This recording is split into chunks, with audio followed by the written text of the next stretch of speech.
Olá, bem-vindo a mais uma palestra no canal do Sarai. O tema de hoje é saúde e espiritualidade. Esse tema está dentro do capítulo 8, Bem-aventurados aqueles que têm puro coração, do Evangelho segundo o Espiritismo de Allan Kardec. O subcapítulo é Se a vossa mão é motivo de escândalo, cortai-a. Mas antes de darmos início à nossa palestra, gostaria que vocês me acompanhassem num Pai Nosso, pedindo a Jesus, o nosso Mestre, que esteja conosco sempre.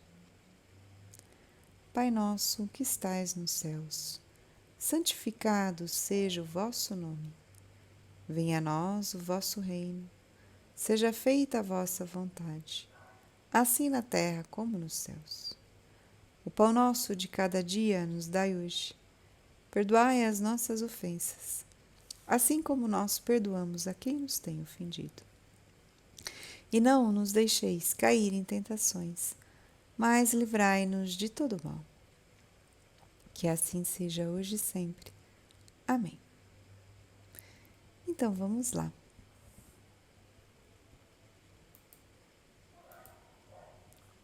Jesus disse: se a sua mão ou o seu pé é um motivo de escândalo para você, corte-o e jogue-o longe de você.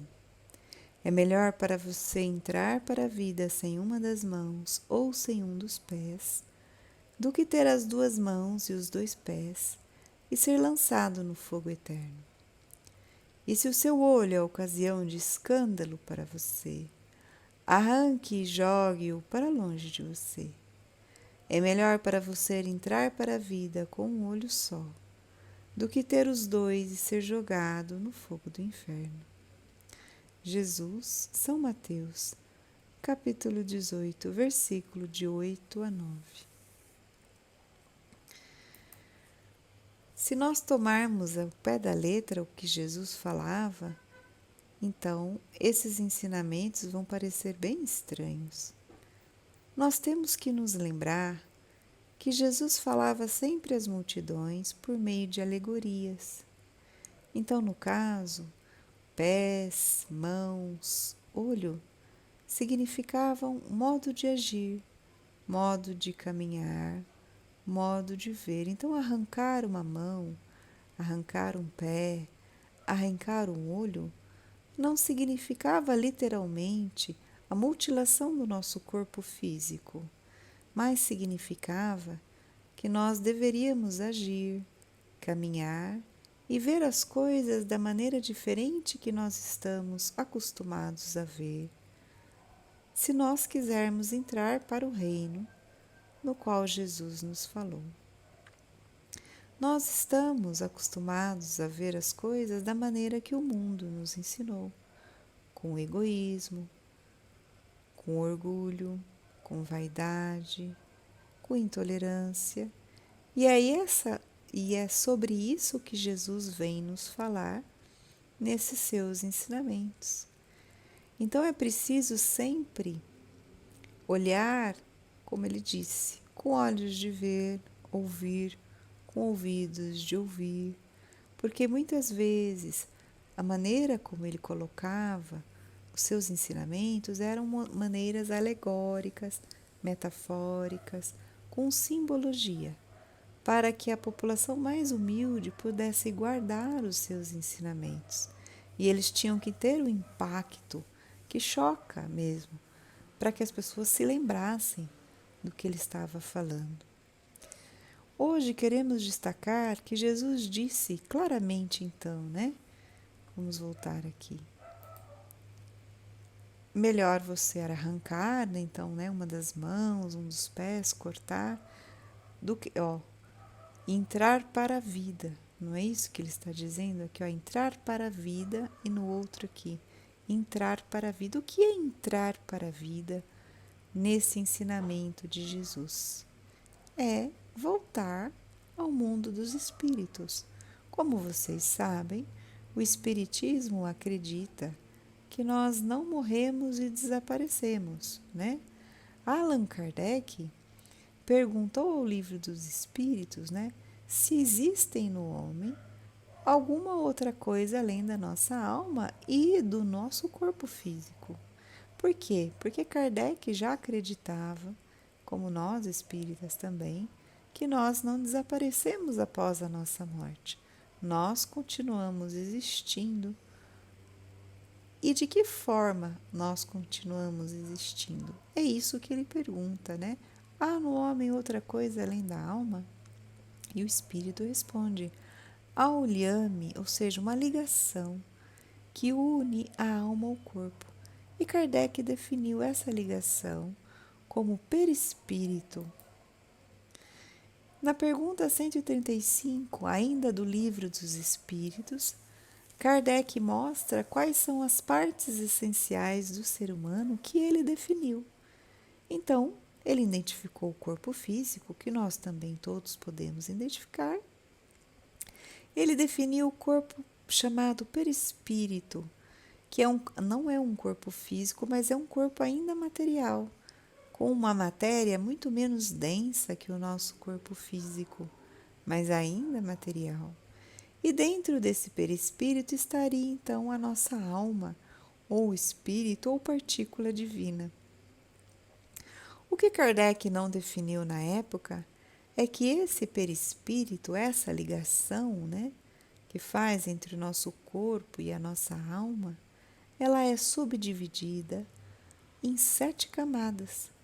Então, os povos orientais, né, a medicina oriental, principalmente a chinesa, a indiana, já conhece a subdivisão do perispírito há muito tempo. Existem várias escolas orientais que conhecem a subdivisão do nosso perispírito em 7 camadas. Os nomes que cada camada recebe podem ser variados, mas todas as escolas concordam que nós temos 7 grandes divisões desse perispírito. E nessa figura, que está no livro Mãos de Luz, de Barbara Ann Brennan, nós conseguimos perceber essas 7 camadas que ela identificou no seu livro, então, como o corpo físico, que é esse que nós temos e que nós conseguimos perceber, o plano físico que ela definiu pela junção de 3 corpos, que seria o corpo etérico inferior, o corpo emocional inferior, o corpo mental inferior. Depois nós teríamos um outro corpo de transição chamado corpo astral, que ligaria ao plano espiritual, formado por 2 corpos chamado corpo etérico e corpo celestial. Em outras escolas, nós temos aqui corpo átmico, corpo búdico, é a mesma coisa. No seu livro Mãos de Luz, a Bárbara nos mostra o que cada corpo desse é capaz de fazer e como esses corpos interferem diretamente no nosso corpo físico. Hoje nós não vamos ver esses corpos. Quem sabe numa outra palestra nós falaremos dos corpos e dos chakras em que eles estão ligados. Hoje nós vamos nos ater neste primeiro aqui, que é o corpo físico, e como nós vamos ver na palestra de hoje, como Jesus nos falou, né, várias vezes, como os nossos pensamentos, as nossas palavras, até o que a gente olha, o que a gente ouve de música, interfere no nosso corpo físico. E para falar disso, nós precisamos falar de um elemento que existe abundante no nosso corpo físico, que é a água. O corpo físico humano possui cerca de 70% da sua composição em água. Depois nós temos os tecidos, nós temos os ossos, nós temos os cabelos, temos várias coisas em nós, mas 70% nós temos de água.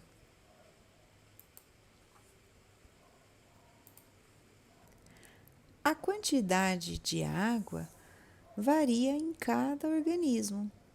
A água viva, por exemplo, que é um organismo marinho, ela possui 98% de água na composição do seu corpo. Um tomate possui 90% de sua composição como água. O nosso corpo, como eu disse, ele possui 70% de água, mais ou menos. E essa água, ela está distribuída principalmente dentro das nossas células. 65% de toda a água do nosso corpo está dentro das nossas células, que a gente chama de intracelular. 28% dessa água está nos interstícios, que são espaços de tecidos entre uma célula e outra, e os 7% restantes estão nos nossos vazios.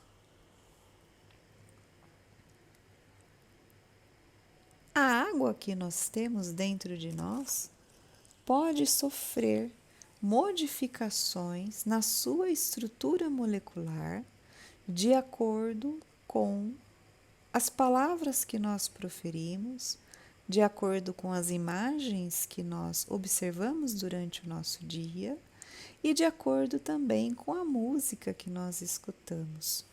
E quem fez esse estudo foi Masaru Emoto. Masaru Emoto foi um fotógrafo, escritor e doutor em medicina alternativa.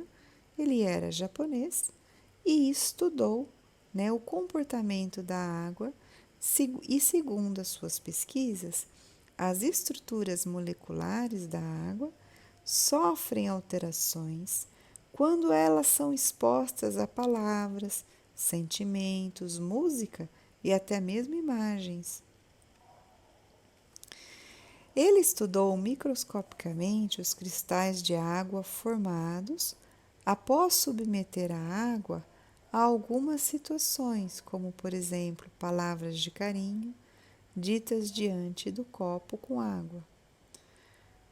Então nós temos aqui esse exemplo. Quando ele dizia obrigado para a água que estava dentro do copo, ao cristalizá-la, ele encontrava então uma estrutura molecular esteticamente bonita e bem ordenada.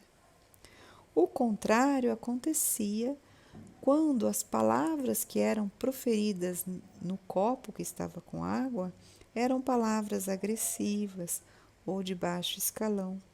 Então, a água, ao ser cristalizada, ela não tinha esse padrão ordenado e bonito, né? Ela era feia e tinha um aspecto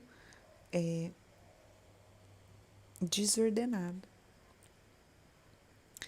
Ele fez o mesmo experimento colocando música. Então, em um copo ele colocou a Sinfonia de Mozart e depois cristalizou a água que estava ali e obteve este padrão bem bonito e ordenado.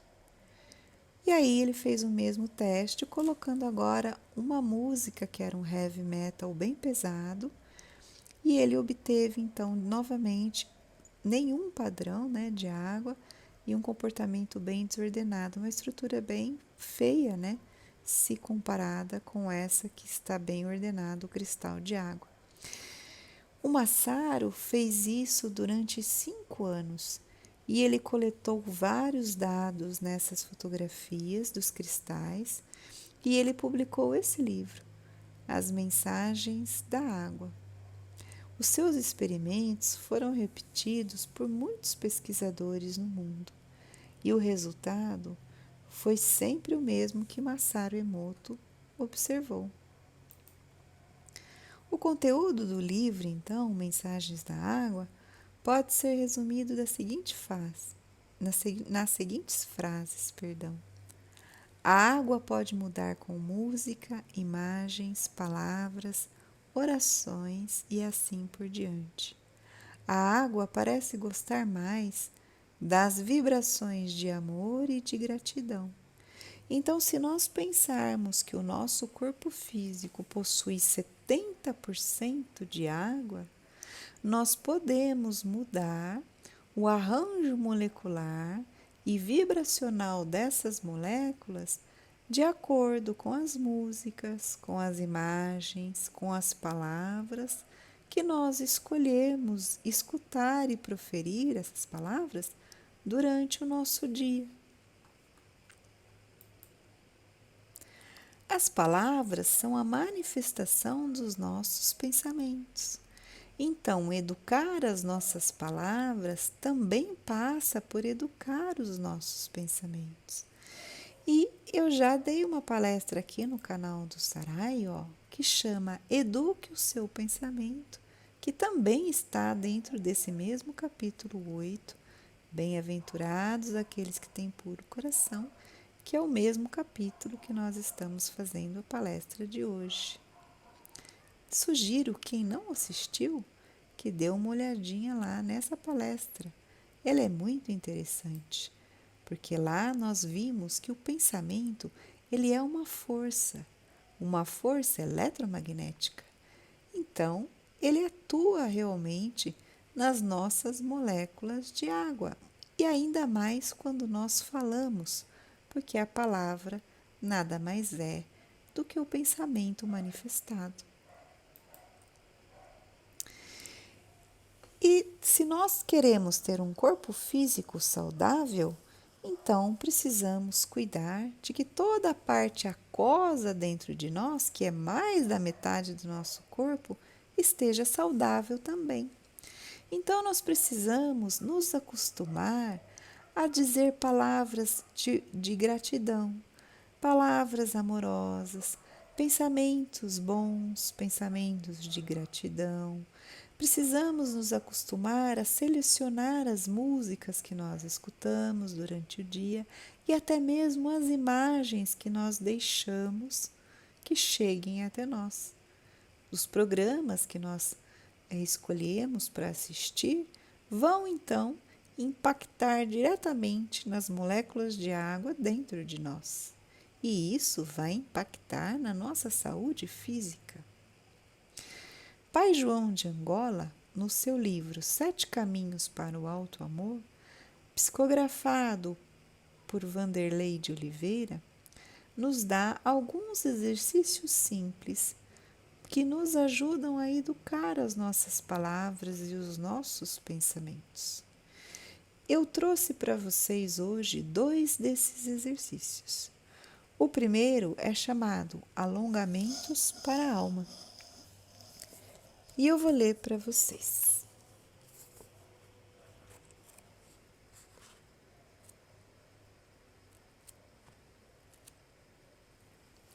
Pai João diz: comece o dia com um alongamento para a alma. Sempre bem concentrado, faça os seguintes movimentos.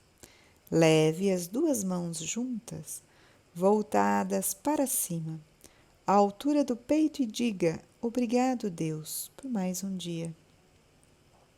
Abra agora os 2 braços, respire fundo e olhe para o céu e diga: obrigado, Deus, por mais um dia. Coloque a sua mão direita no ombro esquerdo, a mão esquerda no ombro direito e dê um forte abraço em si mesmo e diga: obrigado, Deus, por me amar.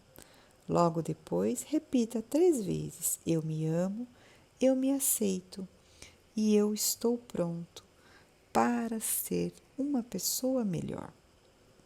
Finalize o alongamento com as 2 mãos sobre o coração e diga: eu estou pronto para ser um instrumento de Deus. Obrigado, meu Deus, por mais um dia. Simples, não? Vamos ver mais um? Escolha uma virtude para o seu dia. Pai João diz então: a vida reflete tudo aquilo que você tem na sua vida interior. Sua mente é quem estabelece a cor emocional do seu dia. Por isso, você escolherá um tema para cada um dos seus dias, tais como paciência, perdão, bondade, serenidade, tolerância, pacificação e muitos outros. Leia uma página edificante pela manhã Escreva uma frase com um conteúdo positivo, ligado ao tema do dia, e mande essa mensagem a amigos com esse conteúdo. Nutra sua mente com o alimento das virtudes escolhidas e, se possível, compartilhe de forma criativa com quem está pertinho de você. Seu campo mental vai responder com iniciativas que o conduzirão de acordo com elas. Então, olha que interessante. Pai João, que é muito antenado, já sabe que nós vivemos na época do Facebook, do WhatsApp, né, do Instagram.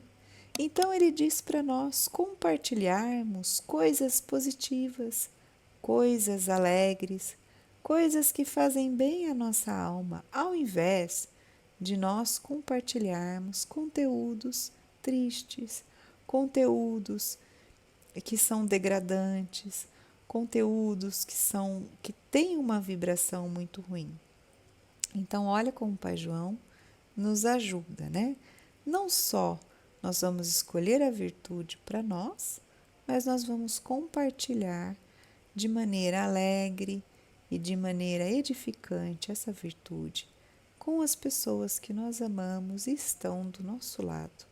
Nós seremos então o Instagram, o Facebook e o WhatsApp de Deus na vida dessas pessoas também.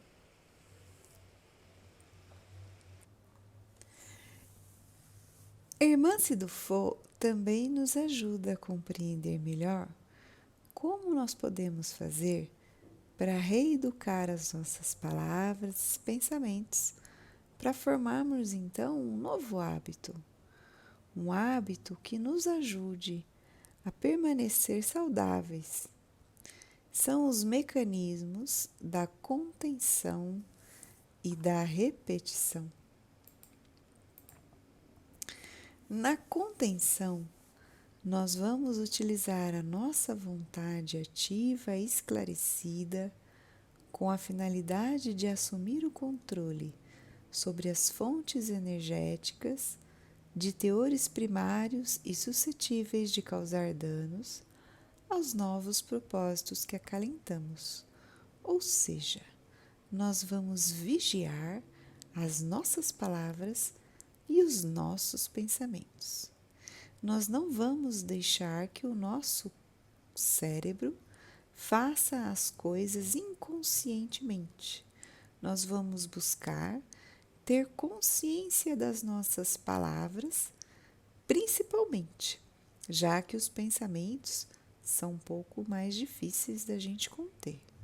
Mas vamos começar com as palavras e depois, quando conseguirmos, iremos então passar à contenção dos pensamentos.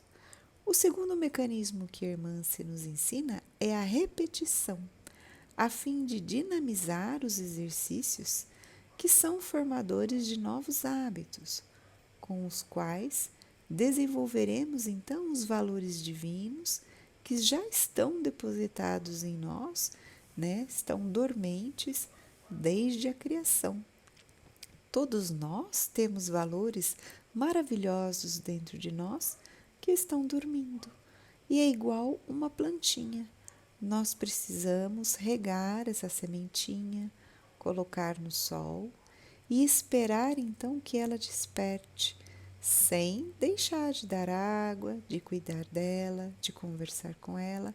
A mesma coisa para todas as virtudes que nós queremos desenvolver, como o Pai João nos mostrou, dentro de nós.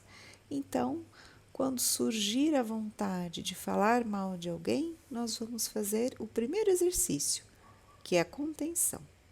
E aí nós vamos utilizar o segundo exercício, que é a repetição de um novo hábito. Nós vamos usar a indulgência e nós vamos procurar destacar as coisas boas que aquela pessoa também tem dentro dela.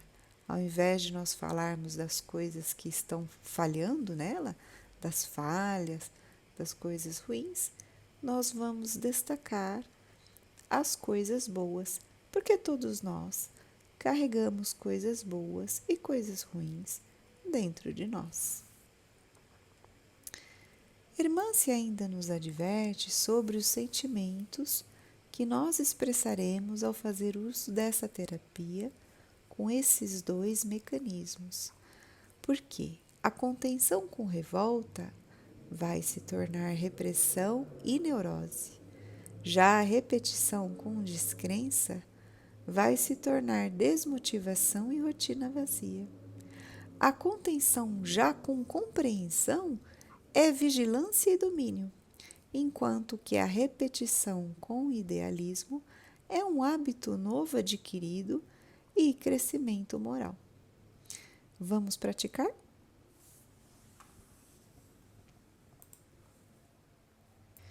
Eu espero que vocês tenham aprendido hoje como, de maneira simples, nós podemos influenciar todo o corpo aquoso, né, que responde por 70% do nosso corpo físico dentro de nós. Que nós podemos, então, com exercícios simples, deixar essas moléculas mais energizadas, mais organizadas e contribuir dessa forma para a nossa saúde física, efetivamente. Fica aqui então o convite do nosso Mestre amado Jesus, que disse assim: Vinde a mim, todos vós que sofreis e que estáis sobrecarregados, e eu vos aliviarei. Tomai o meu jugo sobre vós, e aprendei de mim, que sou brando e humilde de coração, e encontrareis o repouso de vossas almas, porque o meu jugo é suave e o meu fardo é leve. E para encerrar, vou pedir que vocês me acompanhem numa Ave Maria. Ave Maria, cheia de graça, o Senhor é convosco. Bendita sois vós entre as mulheres, bendito é o fruto do vosso ventre, Jesus. Santa Maria, Mãe de Jesus, rogai por nós, pecadores, agora e na hora de nosso desencarne. Que assim seja hoje e sempre. Amém. Muito obrigada por você ter ficado conosco até aqui. E até a próxima. Tchauzinho!